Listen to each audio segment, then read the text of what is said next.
По большой части магия – это некая религия, верование. И как в любой религии, в любом веровании есть часть поклонения, благодарения, ритуальная часть и прочее. Так вот, я время от времени произношу благодарение богам, силам, духам, которые мне помогают, которые рядом со мной находятся и в трудную минуту, и в минуту радости. Не только в трудную минуту хочется, чтобы кто-то был рядом, согласны? И в минуту радости тоже нужно, чтобы кто-то делил эту радость с тобой, потому что даже радость делить не всегда есть с кем. Мы говорим, друг познается в беде, но друг не только в беде познается, друг еще и в радости познается, поверьте мне, потому что настоящий друг твоей радости, твоим победам радуется, а не настоящий друг, скажем, принижает твои достоинства и победный настрой. Часто откупаюсь от своих демонов на подоконнике. Призываю их, благодарю вас, пейте, угощайтесь. За все благодарствую. Это у меня феникс, которого угощаю. Так, секунду. Орехами, любыми орехами. Можно лесные, можно грецкие орехи. Но в любом случае они любят орехи. Эти силы. Итак, дальше. Фортуна. Любимая моя. Я ей ставлю кофе. Кстати, сокровище фортуны – это один из самых сильных ритуалов на удачу. Учтите, я вам подарила, друзья мои. Вот наливаю водку, показываю. Кофе и благовония. Сегодня уже ставила, видите, монеты в благовонии все уже. Чуть-чуть подую туда. Очищу монеты и подниму эту силу. Она очень любит. Ух ты! Видите, как активизировались духи возле фортуны. Да, она любит запах кофе. Я еще раз всем рекомендую, делайте. Ставьте ей кофе. Просто поставьте кофе и попросите, уже поможет.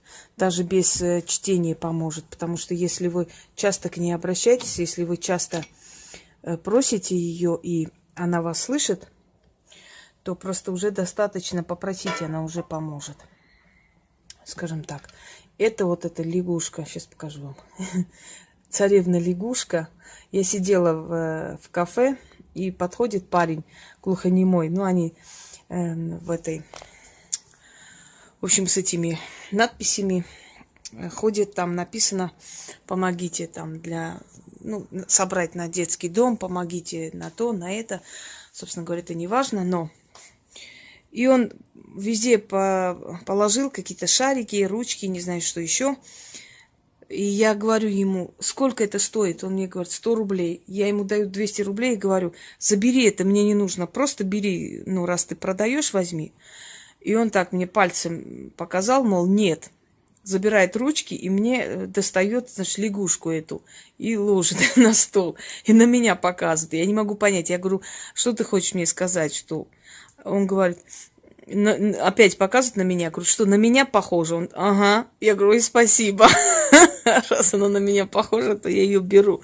Но я еще оплатила сверху немножко и взяла эту лягушку. Знаете, честно, вот некоторые такие моменты случились в моей жизни. Может, связано с этим, может, не совсем. Но в любом случае, такие приятные моменты случились после этой лягушки. Я ее вот дома положила там, и пусть будет. Поскольку это было мне подарено ребенком, не очень здоровым, с тяжкой судьбой, естественно. И поскольку от всей души, оно не просто так пришло в мою жизнь. Я все связываю. У всего есть определенный смысл появления в нашей жизни. Вот видите, аж вылилась благодарность богам. Значит, они мне что-то должны в скором времени дать. Прям то, чего я аж донести не смогу. благодарю их, поскольку они мне всю жизнь помогают с моего рождения и до моего рождения они со мной. Они меня выбрали. Пусть это и тяжкий крест, но я им благодарна за то, что они были рядом в трудную минуту и в минуту радости в том числе. Вот это специально я приобрела. Еще один как-нибудь возьму. Красивые сейчас штучки делают всякие.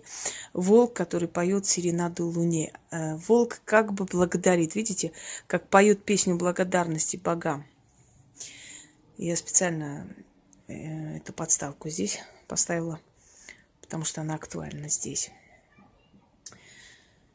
Здесь у меня другие представители божественной силы. Ну, в любом случае, африканский у меня внизу. Я о чем хочу сказать, что без внесения определенной лепты в общую копилку магии, без покупок магических определенных атрибутов, предметов, культа и прочее, немножко трудновато представлять практику. Даже не потому, что мы без них не обходимся. Обходимся, конечно, основное количество ритуалов мы делаем где-то за домом, мы делаем на погосте, мы делаем на открытом пространстве и прочее. И там у нас нету атрибутов, если только, скажем так, личная сила, да, в любом случае. Но о чем я хочу сказать? Но мы тем самым показываем свою благодарность, мы тем самым показываем признательность миру богов за все, что они для нас делают. Мы какую-то лепту вносим. Жадный человек никогда не поднимается. Человек, который транжирит туда-сюда, тоже никогда не поднимается. Но человек, который умеренно тратит деньги, деньги должны нам служить. Мы не должны служить деньгам. Понимаете, вот когда мы это поймем, и мы перестанем зависеть от них, мы перестанем переживать о них, они приходят. Но при всем этом, я еще раз говорю, друзья мои, не забудьте быть щедрыми, не забывайте оставлять чаевые, не забывайте оставлять чуть больше таксисту, не забывайте помогать, если у вас есть на это возможность, потому что это все возвращается. Вы должны откупиться от того, что с вами не случилось. Вы должны откупаться за то, что вам дают. То есть вы какую-то определенную лепту тоже должны вносить. Не зря богатые люди открывают благотворительные центры. Они откупаются, ведь не все же их богатство добито честным путем, и много криминального там, правда, собственно говоря. И вот они откупаются от этого всего. Вот. У каждого истинного практика есть алтарь, есть личная коллекция. И это все хочется иногда показывать, потому что не может быть практики без алтаря, не может быть практики без культа, религии. И те же самые бабушки, которым казалось, что они лечат крестами, иконами, неважно, они тоже коллекционировали какие-то древние иконы или какие-то древние книги, псалмы древние и прочее. Их тоже тянуло иметь нечто такое необычное, сильное.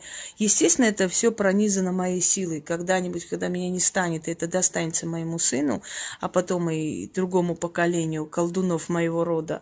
Это все уже будет пронизано, какой силой. Даже не представляете.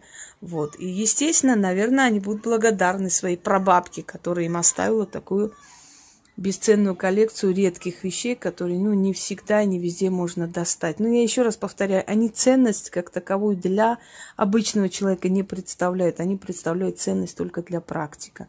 А вот для практика они действительно ценные вещи, потому что в них есть некая сила. Но ни один практик не будет у кого-то что-то забирать или отбирать. Мы всегда будем покупать их, потому что только тогда они в помощь нам идут, понимаете? И никогда они не приносят радости, добитой каким-то нечестным путем. Хоть те же ритуалы, те же книги, то же самое и прочее. И, естественно, перед такой силой не выдержит никакой лохотрон, никакая показуха, ничего. Перед силой тех богов и духов, которые находятся рядом с нами. Это-то их всего лишь, знаете, как вам сказать, предметы-проводники, которые показывают. Приблизительно мы составляем мнение о силах, глядя на эти предметы, но на самом деле боги могут принимать разные обличия, не только человеческие обличия. Но в любом случае нам легче так воспринимать, а как вы знаете, да, по вере их и воздастся им сказано. Вот как мы хотим их представить, такие они нам и приходят, чтобы наша психика не пострадала. Но на самом деле боги могут принимать различные облики. И не зря их изображали то с головой кошки, то львицы, то еще как-то, то сокола, то орла, то, ну, всякое, да, скажем так. И были культовые животные, которые служили этим богам, и были как бы тоже проводники их воли и прочее. Что я могу вам сказать, друзья мои? Лохотроны сыпятся, уходят, лохотроны пытаются создать новые какие-то проекты пустые на пустом месте, ни о чем.